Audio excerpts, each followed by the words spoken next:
Sejam muito bem-vindos. Evangelho do Amor. O que significa honra? Se você olhar no dicionário, você vai descobrir que honra é o ato de honrar. Se você buscar a definição do verbo honrar, significa distinguir, fazer distinção, fazer diferença. Basicamente, Deus está dizendo, eu quero que vocês me distingam. Eu quero que vocês façam diferença. Distinção. Distinção do quê? Esse é um ponto muito importante. Daqui a pouco nós vamos explicar ele de uma maneira mais detalhada. Mas eu mencionei aqui o fato de que Deus se agradou de Abel e da sua oferta, mas não se agradou de Caim e da sua oferta. Se o que Deus quisesse, se o interesse dele fosse na oferta, então supostamente qualquer oferta daria boa. Porque a gente teria atendido o que ele quer. O Senhor quer oferta, a oferta foi dada, o Senhor conseguiu o que queria. Mas quando você vê gente como Caim ofertando e Deus não aceitando a oferta, é evidente que Deus está dizendo o quê? Eu nunca quis a oferta. Eu queria a forma correta de você entregá-la. Aliás, é exatamente isso que a gente lê em Gênesis 4. Se você puder, me acompanhe. Dos versos 3 a 7, a gente lê assim: aconteceu que no fim de um certo tempo, Caim trouxe do fruto da terra uma oferta ao Senhor. Abel, por sua vez, trouxe das primícias do seu rebanho e da gordura desse. O verso anterior diz que Abel era pastor de ovelha, mas Caim, seu irmão, era lavrador. O texto continua e diz: o Senhor se agradou de Abel e da sua oferta, mas de Caim e da sua oferta não se agradou. Caim ficou muito irritado, fechou a cara. Então o Senhor lhe disse: por que você anda irritado? E por que essa cara fechada? Se fizer o que é certo, não é verdade que você será aceito? Mas se não fizer o que é certo, eis que o pecado está à porta, à sua espera. O desejo dele será contra você, mas é necessário que você o domine. Quando Deus diz, se fizer o que é certo, obviamente o certo não era meramente ofertar, senão a oferta teria sido aceita. Deus não está falando do que foi feito, Deus está falando do como foi feito. E qual a diferença entre a oferta de um e a oferta de outro? Bom, o texto pontua que Abel entregou das primícias do seu rebanho. O que a palavra primícia significa? Os primeiros frutos. Isso significa que enquanto pastor de ovelhas, o resultado, o fruto do seu trabalho era a multiplicação do rebanho. Quando as primeiras crias nasceram, em vez de comer, de usufruir do rebanho, ou meramente armazenar, dizer, estou acumulando, aumentando o patrimônio, Abel vai e toma dos primeiros frutos e sacrifica ao Senhor. O que é que ele está dizendo para Deus? O Senhor primeiro, eu por último. E o que é que Caim fez? A Bíblia diz Caim no fim de uns tempos.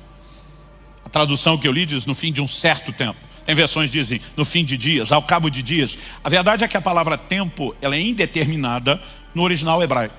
Nós não sabemos se está falando de dias, semanas ou meses. Mas o que é inquestionável ali, é bem preciso, é a palavra fim. No fim de um tempo. Enquanto Abel coloca Deus primeiro e põe a si mesmo por último, Caim deixou Deus por último. Ele colhe do fruto do seu trabalho, ele come do fruto do seu trabalho, ele usufrui do fruto do seu trabalho, ele põe no fim e diz, vamos botar Deus na história? E quando Deus entra por último, ele não entra na mesma categoria de Abel, sendo honrado, sendo distinguido. E obviamente quando Deus protesta, se você fizer o que é certo ou não fizer o que é certo, deixa-se claro nas entrelinhas que havia algum tipo de orientação e de instrução básica sobre como aquilo deveria ser feito. Mas basicamente, o que ambos entregaram foi uma oferta. Mas o que só Abel entregou foi honra. Foi a distinção que a oferta comunicaria. E se Deus quisesse a oferta, qualquer oferta estava valendo.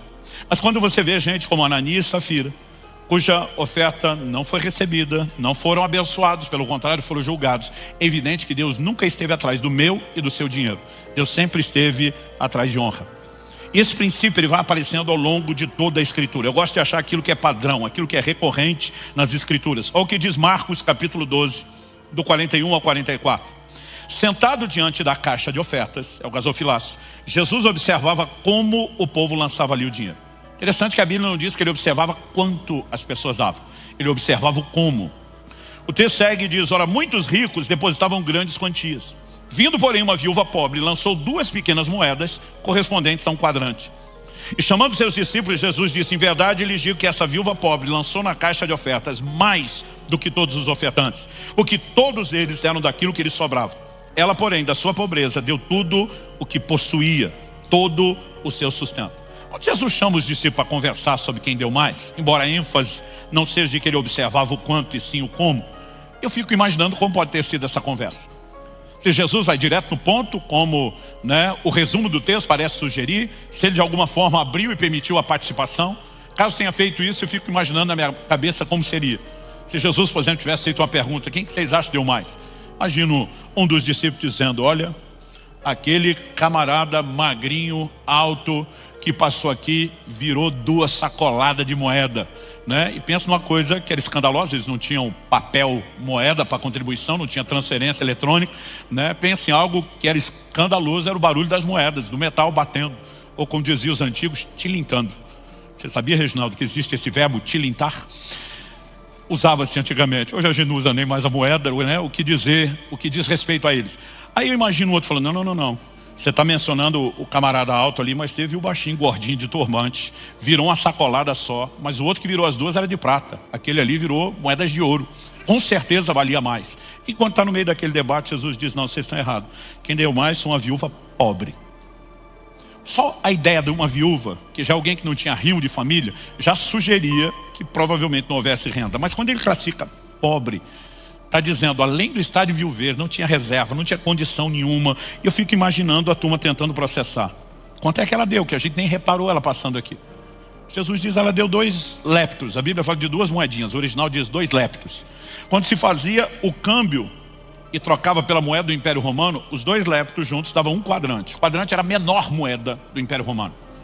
Ou seja, na perspectiva contábil, não tem como dizer que essa mulher deu mais, porque a Bíblia diz que os ricos deram grandes quantias. Mas esse é justamente o ponto. A forma como a contabilidade do céu funciona é diferente da nossa.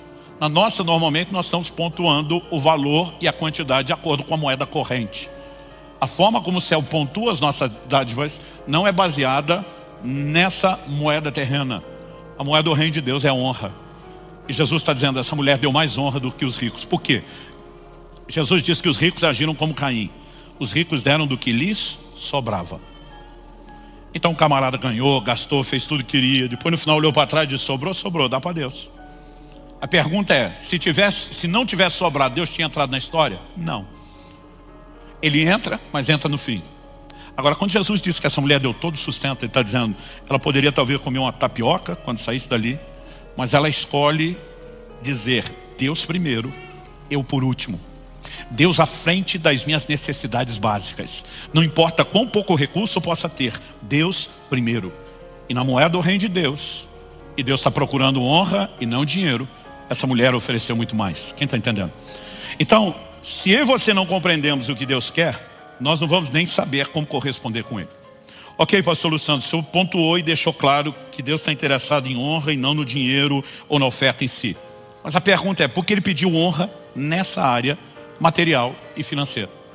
Como eu disse no início, vou repetir, há outras formas de honrar a Deus. Jesus cita em Marcos 7, versos 6 e 7, uma profecia de Isaías, onde ele diz, esse povo me honra com os lábios.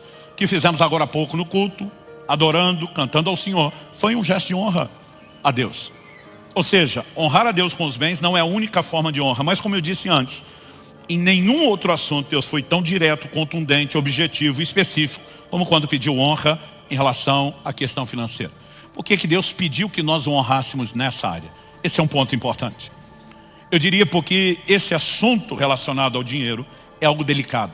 Não é o dinheiro em si que é algo delicado, mas a maneira de relacionar com ele, obviamente, acaba se tornando algo delicado. Por que eu digo que não é o dinheiro em si? Porque muitas vezes nós confundimos qual é o problema. Eu lembro de uma conversa com um irmão, anos atrás, ele vira para mim e diz, pois é, pastor, já dizia a Sagrada Escritura, o dinheiro é a raiz de todos os males. E quando ele falou isso, eu repeti, falei, a Bíblia nunca falou isso. Ele falou, claro que falou. Eu falei, não falou. Falou, não falou, e nós começamos a discussão. Eu falei, onde é que está isso? Não, está em algum lugar lá que se o senhor me ajudar a achar, eu sei que está lá, que o senhor já falou disso? Eu falei, olha, você deve estar se referindo a 1 Timóteo 6, versos 9 e 10, que diz, mas os que querem ficar ricos caem em tentação, em armadilhas, em muitos desejos insensatos e nocivos, que levam as pessoas a se afundar na ruína e na perdição. Porque o amor ao dinheiro é a raiz de todos os males. E alguns nessa cobiça se desviaram da fé e atormentaram a si mesmos com muitas dores. Ele está aqui. Eu falei, não, o que está aqui é o amor ao dinheiro, não é o dinheiro. Ele falou, qual a diferença? Eu falei, a diferença é gigantesca. Se o dinheiro é a raiz de todos os males, só tem problema quem tem dinheiro. Ou seja, a maioria de nós não teria muito problema. Eu falei, agora, se o amor ao dinheiro é a raiz de todos os males, tu pode estar mais quebrado que arroz de terceira, naquele estado que se chama mulher de meu bem, o banco confisca de tão endividado, e além de não ter grana nenhuma, está falido e quebrado, você, por teu amor ao dinheiro, tem a raiz de todos os males sem ter grana. Então eu falei, não dá para você achar que o problema é o dinheiro. O problema é o que você sente pelo dinheiro, é a forma como você relaciona com ele. É aí que eu e você precisamos entender a definição de honra e o que Deus pediu. Se o verbo honrar significa distinguir, fazer distinção, Deus está dizendo, o dinheiro tem que ocupar um nível de importância e eu preciso estar acima na sua vida. Por que é que Deus fala disso? Em Mateus, no capítulo 6, no verso 24, Jesus diz, não podeis servir a dois senhores, não podeis servir a Deus e às riquezas. Nenhuma outra coisa foi tão claramente rotulada de um Senhor, concorrendo com o senhorio de Deus no nosso coração, como uma relação errada com o dinheiro. E a gente não pode simplesmente olhar para isso e dizer, não é importante. Em Mateus, no capítulo 13, na parábola do semeador, Jesus fala no verso 7 que uma semente caiu entre espinhos, os espinhos cresceram e sufocaram a semente. O que é a semente? Jesus está falando da palavra. Então o que são os espinhos? Algo que tem o poder de sufocar a ação ou a operação da palavra de Deus na nossa vida. De abortar processos de Deus que deveriam ser para o nosso crescimento. Então a pergunta importante é o que são os espinhos? No verso 22, Nosso Senhor explica os cuidados do mundo e a sedução das riquezas. Pense em algo que tem o poder de sufocar a ação da palavra de Deus na vida de alguém. Ou seja, nós não podemos dizer que a maneira como relacionamos com o dinheiro não é um assunto espiritual. Porque vai afetar a nossa vida espiritual. Aliás, foi isso que Paulo pontuou em 1 Timóteo 6,9. Os que querem ficar ricos caem em tentação, armadilhas, desejos insensatos, nocivos, que levam as pessoas a se afundar na ruína e na perdição. No verso 10 ele diz que alguns nessa cobiça se desviaram da fé, atormentaram a si mesmos com muitas dores. Isso não significa que o crente não possa ter dinheiro. O que a gente tem que pontuar é que o dinheiro não pode ter o crente. Há uma diferença enorme entre uma coisa e outra. Salmo 62:10 diz, se as vossas riquezas aumentam, não ponhais nelas o coração. Então uma definição antiga de avareza é que o avarento não possui as coisas, são as coisas que o possuem. Então basicamente o problema não é o crente ter dinheiro, desde que o dinheiro não tenha o crente. É a forma de relacionar-se com isso que pode ou não ser problemática. Então estou dizendo isso porque Colossenses 3,5, por exemplo, diz que a avareza é idolatria. Uma pessoa que é apegada demais, dá muito valor ao que é material, ou seja, não faz distinção, colocando Deus acima, ele tem um ídolo, um falso Deus, um outro senhor na sua vida. Então, basicamente, quando Deus pede honra, nós precisamos entender que Deus não estabeleceu um sistema de barganha ou de troca. É isso que eu digo que é problemático quando a gente vai ler Provérbios 3, se você honrar o Senhor com os seus bens, Ele vai te honrar de volta. Em 1 Samuel 2,30, Deus diz, eu honro os que me honram. Honra atrai honra. Mas aí o crente pensa assim, então vou honrar Deus para Ele me honrar de volta. É basicamente uma troca. E não foi essa a proposta de Deus. Se inscreva para receber mensagens da Palavra de Deus para seu coração. Compartilhe essa mensagem para mais vidas serem alcançadas. Que você tenha um dia repleto de paz e de bênçãos vindas da parte de Deus.